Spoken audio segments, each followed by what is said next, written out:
so you have this title, two titles, founder and CEO. Mm-hmm. What did the 2012, 13, 14, 15 Andrew, founder and CEO, what didn't he know that the 2023 does?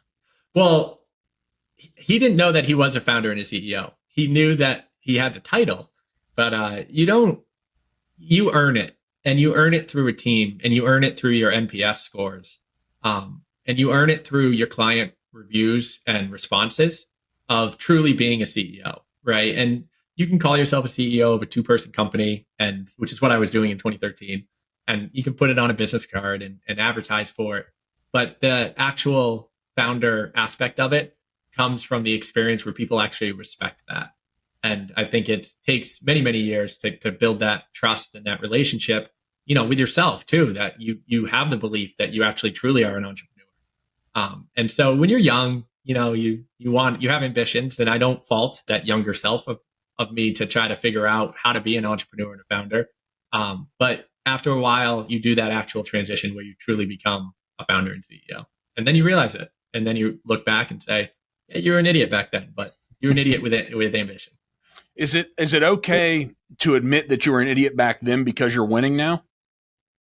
No, I failed a lot. And if you asked me at any points, especially at the points, when we were really down as an agency, I would have said the same thing, right? And experience matters. Experience and getting beat up matters. I think any boxer or UFC fighter will say they've only learned from the time in which they fell to the mat, right? And I think even falling to the mat, you look at your peers and you look around and you can learn something from that. So you can learn from winning or losing. And I think the experience of what you take out of that and how you extract, how to be better as a person matters. So I think it comes both. If you can say that humbly from both sides, winning or losing, then I think you have the right mentality. So where's your discipline come from? It's been changing a lot over the years. I have a business coach who's really modified the way I think in a better way, in a better, stronger way for myself. But I used to be driven by loneliness and kind of the need for affirmations. And so that has a lot of downfalls. That has a lot of threads that get pulled that just sink me and put me into places where I'd get angry or frustrated or, didn't get what I wanted or, even thought that I was the center of a team. But over the years, there's a difference between ego and confidence, and splitting that difference of how to be confident and how to have a team look at you as being confident, and understanding that doesn't necessarily come from the ego, that comes from, your inner self and your inner being and how you treat others. That can still emanate confidence. And when you can do that, you start realizing that there's a purpose, and you can drive that purpose. For us, it's building products, but from the team standpoint, it's giving them a place to have an employment and put food on the table. So with all that said, I think the understanding of becoming a founder and CEO mates into the fact that you have responsibilities of, your employees, your team, and your clients that truly matter. And so you need to be that person for them at all times. What do you guys, you're a guy that you come across to me as you're a guy who works on sharpening his sword all the time.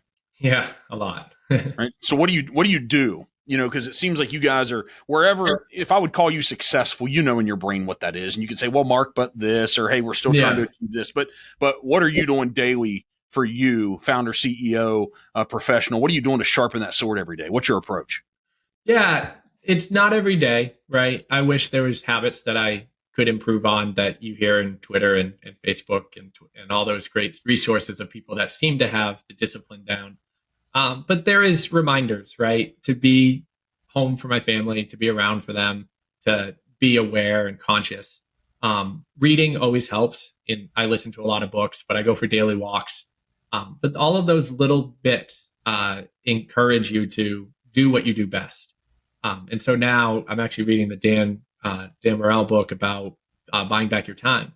And the essence of the book is really not buying time. It's finding out what you're really good at and then doing that, right? So as an entrepreneur, that could be family time. That could be traveling. It could be discovering new ideas by sitting in a room and just meditating, right? All of those things truly make you a better person. But then you realize your team can be enhanced by you being that better person too. So for my daily aspects, it's just trying to get into that mindset more of, creating more opportunities for the 66 people that work for us. 66. Did you, what was the hope and the dream in 2012 and 13? What did that look like? I probably, if you asked me then, we were building an Inigo. It was a digital business card at the time. It was called Inigo. And it had 600,000 downloads by the time we sold it. So it wasn't an agency that we were dreaming of. But if you asked me at the time, I probably was driving through Boston thinking like the highest floor was going to have the Inigo logo on it. And like, 40, 50 people would be working on that floor, and we'd have slides and mats, and everyone would know the name because we'd like switch the Prudential Center name to like Inigo. So that was probably what I was thinking back then. Well, what happened? We grew up and we realized that we were good at building products for other people, and we actually had kids and families, and it was pretty cool not to go the venture backed route and get bosses and, kind of sit back and enjoy the ride, but also build some really great products along the way that are changing the world for many, many people. So I think you mentioned on your LinkedIn profile or somewhere, you talked about you have an expertise or at least some experience and know-how to bootstrap things versus go the VC route.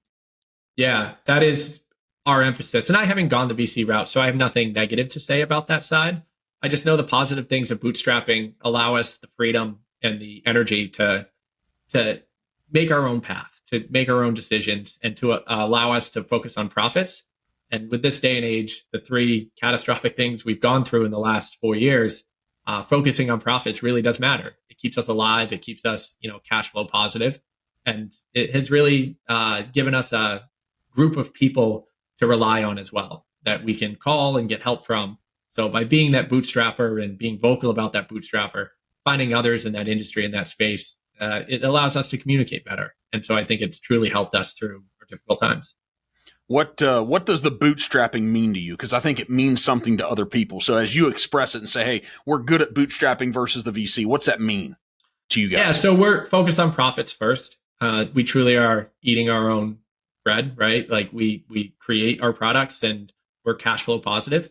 So every month we are not looking at, where's the growth opportunities. We're looking at where the cash can be most utilized to help us grow. And that's a different way of looking about it, right? You're not spending money on ads, marketing for future positive self.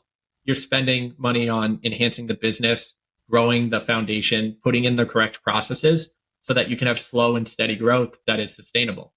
And when you do that, you don't see the pitfalls as much, right? If Google Ads all of a sudden switch their algorithm, you don't get an immediate drop. You actually have built something that's sustainable. And you can make better decisions. You can understand where the levers to be pulled are because you didn't grow so quickly that, maybe it's by luck, maybe it's by chance. But you kind of educated and guessed and figured it out. And maybe you failed along the way, but you controlled your destiny.